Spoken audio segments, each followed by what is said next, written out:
Hello, I'm Marc Sumner, host of the Channel Chat podcast show, and today I'm not in the studio. You're not? I'm actually in the library at CAE Technologies offices with Richard Behan, the Chief Corporate Development Officer, which I will go back to that title in a minute because I've never heard of that title, Richard. Fantastic. The Chief Corporate Development Officer at CAE. How are we doing, Richard? Fantastic, thank you very much. Great to have you here and the first tour of Channel Chat. So we welcome you with open arms, and hopefully you like the building, you like the facility, and you like seeing everybody.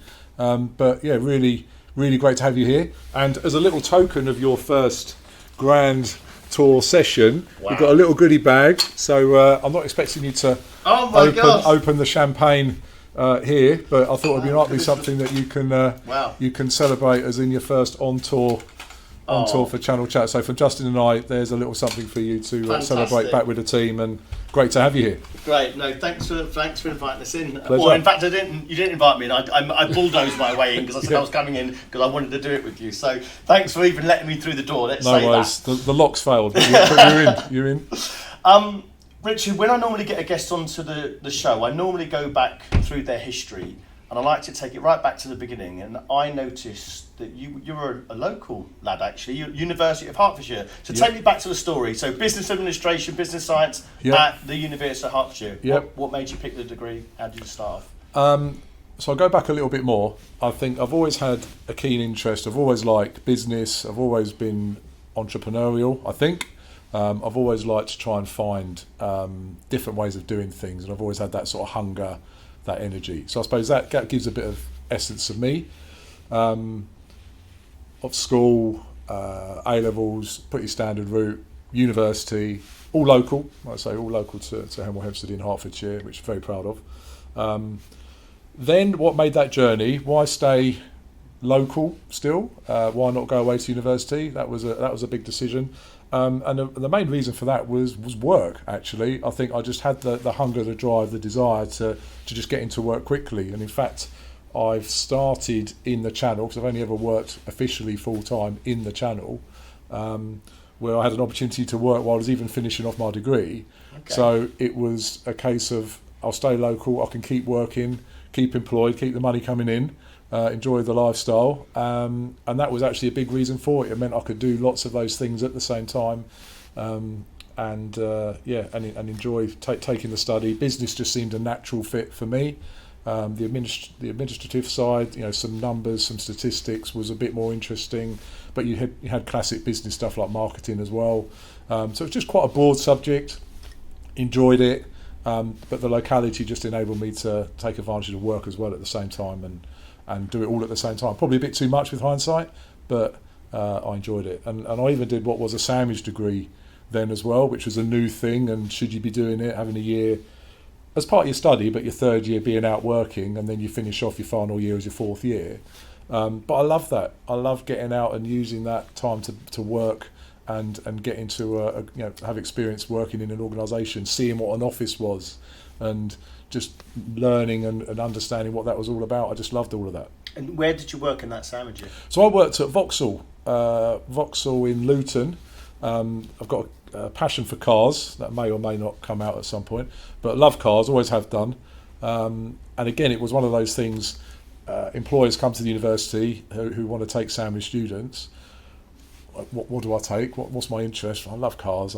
Actually, there's Vauxhall up the road. Their headquarters is in Luton. At that time, there was the massive factory in Luton. A big part of Luton was Vauxhall.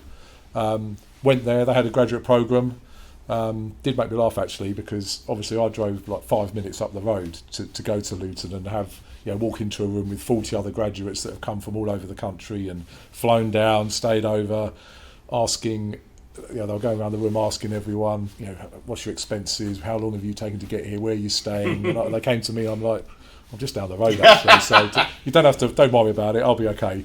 But then got shortlisted, got in, and had a fantastic year in what was a global organisation, and it was just such a good experience with what was probably 20 other graduates at the time, and we were all part of a team for that year in the organisation. It was a fantastic experience. Still know people from that and that again just got paid, which again when you're a student is fantastic.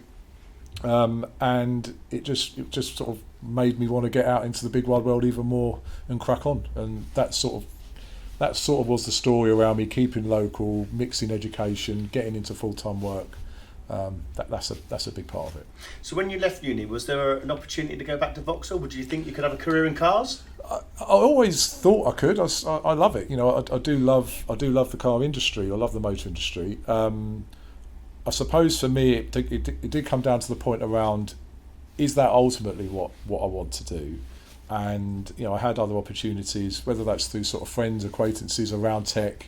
You know, my family, in terms of brother and dad and stuff, they always were interested in tech and the latest and greatest. A bit more the ones and zeros, but they had that interest. So I've always been exposed to tech, and I've always liked how tech can work and the change tech has.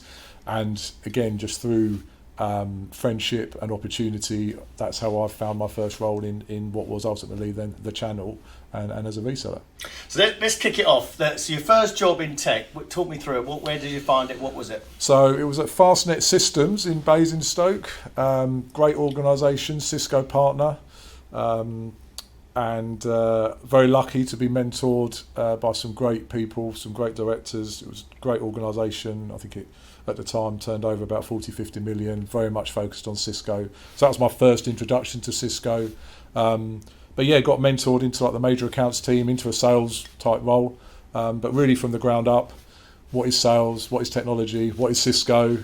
You know, how do you go about doing all of these things, and just lapped it up, loved it, loved the energy, loved the straight into sales. Straight into that sales role as an internal account manager type role at the time. So you're shadowing. Did you want to go into sales, Richard, when you left uni though? Was that the plan? It wasn't the plan, but once you understood what sales was, and I knew that that's what triggered and excited me, the energy, the dynamism, the opportunity to earn, that excited me. So it was a natural fit. And then when you left there, where did you go after that? So on that Fastnet journey, it became part of Redstone, the Redstone Group. Yeah. So it suddenly became a very big organisation overnight, which again was a great experience.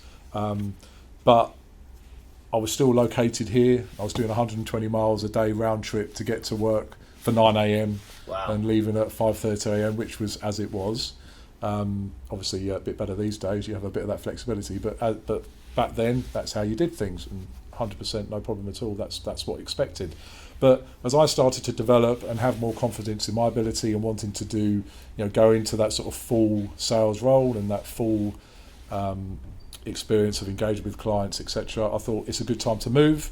So that's when moving more locally into organisations that were successful, then came across and came into CAE in Watford, Hertfordshire, much more of a sensible location, great organisation. Funny really, because they were similar to what Fastnet was, I suppose, a Cisco focused partner, as what was a silver partner at that time, having a location in Watford, having it was probably 30 odd employees, but that was their focus. So for me it was great, because I felt, do you know what, I could really make a difference here, could really not only bring my knowledge and experience around Cisco, but actually some of the other areas and vendors and tech that I'd also been exposed to, things like Compaq at the time, HPE at the time, Dell, Microsoft, and that was really then a great feeder into actually what CAE could become, because of that experience I'd seen and how you could really capitalise on all of those relationships and all of that tech.